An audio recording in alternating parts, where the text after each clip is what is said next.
September 20ರಂದೇ Timarodi ಗಡಿಪಾರು 3 ದಿನದ ಹಿಂದೆ ಈಗಾಗಲೇ ದಕ್ಷಿಣ ಕನ್ನಡ ಖಾಲಿ ಮಾಡಿರುವಂತದ್ದು ತಿಮ್ರೋಡಿ. ಸೊ ಅಕ್ರಮ ಶಸ್ತ್ರಾಸ್ತ್ರ ಸೇರಿದಂತೆ 32 ಕೇಸ್ಗಳು ದಾಖಲಾಗಿರೋದು. ಪುತ್ತೂರು ಎಸಿ ಆದೇಶದ ಬೆನ್ನಲ್ಲೇ ಜಿಲ್ಲೆಯನ್ನ ತೊರೆದಿರುವಂತದ್ದು ತಿಮ್ರೋಡಿ. ಸೆಪ್ಟೆಂಬರ್ 20ರಂದೇ ತಿಮ್ರೋಡಿ ಗಡಿಪಾರಾಗಿರೋದು.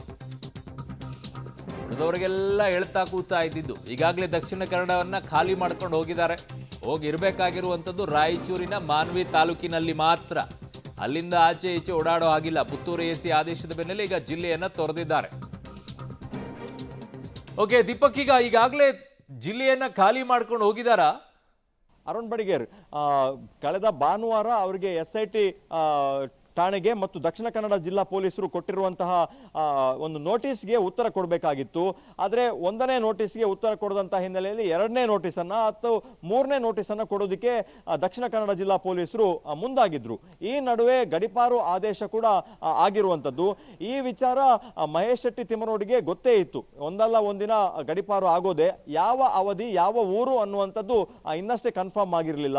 ಈ ಎಲ್ಲ ಬುರುಡೆ ಕೇಸ್ನ ಜಂಜಾಟದ ನಡುವೆಯೇ ಈ ಒಂದು ಆದೇಶ ಹೊರಬಿದ್ದಿರೋದ್ರಿಂದ ಈ ಮಾಹಿತಿಯನ್ನ ಪಡ್ಕೊಂಡಿರುವಂತಹ ಮಹೇಶ್ ಶೆಟ್ಟಿ ತಿಮ್ಮರೋಡಿ ದಕ್ಷಿಣ ಕನ್ನಡ ಜಿಲ್ಲೆಯಿಂದ ತಲೆಮರೆಸಿಕೊಂಡು ಓಡಾಡ್ತಾ ಇದ್ದಾರೆ ಅನ್ನುವಂತಹ ಮಾಹಿತಿಗಳು ಲಭ್ಯ ಆಗಿತ್ತು.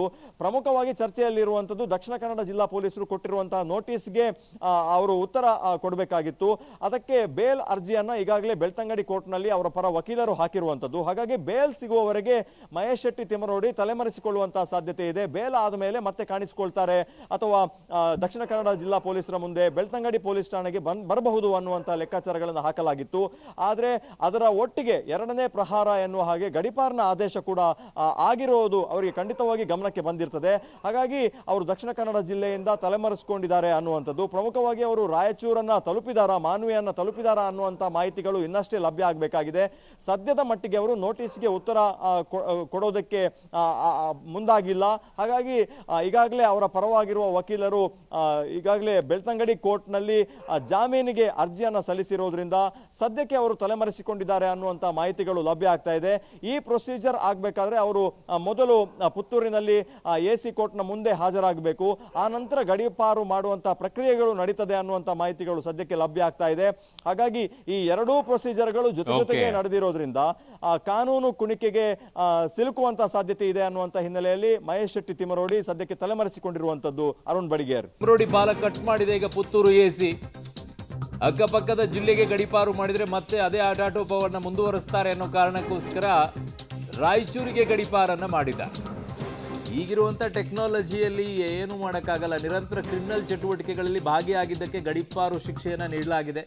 ತಿಮ್ಮರೋಡಿ ಬಾಲವನ್ನು ಕಟ್ ಮಾಡಿದ್ದಾರೆ ಎಸಿ ಅವರು. ಬಟ್ ಫೋನ್ ಸಂಪರ್ಕ, ವಿಡಿಯೋ ಕಾನ್ಫರೆನ್ಸು ಇವೆಲ್ಲವೂ ಇತ್ತೀಚೆಗೆ ಸಾಮಾನ್ಯವಾಗಿದೆ. ಹಿಂದೆ ಎಲ್ಲ ಇರಲಿಲ್ಲ ಇವೆಲ್ಲ ಫೋನ್ಗೀನು. ಹಾಗಾಗಿ ಗಡಿಪಾರು ಮಾಡಿಬಿಟ್ಟು ಊರಿನಿಂದ ಆಚೆ ಆಗಿಬಿಟ್ರೆ ಅವ್ರಿಗೆ ಊರಿನ ಸಂಪರ್ಕ ಇರೋದಿಲ್ಲ ಅಂತ ಹೇಳ್ತಾ ಇದ್ರು. ಈಗೆಲ್ಲ ಊರಿನ ಸಂಪರ್ಕ ಸಿಕ್ಕೇ ಸಿಗುತ್ತೆ. ಫೋನ್ಗಳಿರ್ತಾವೆ ನಿರಂತರವಾಗಿ.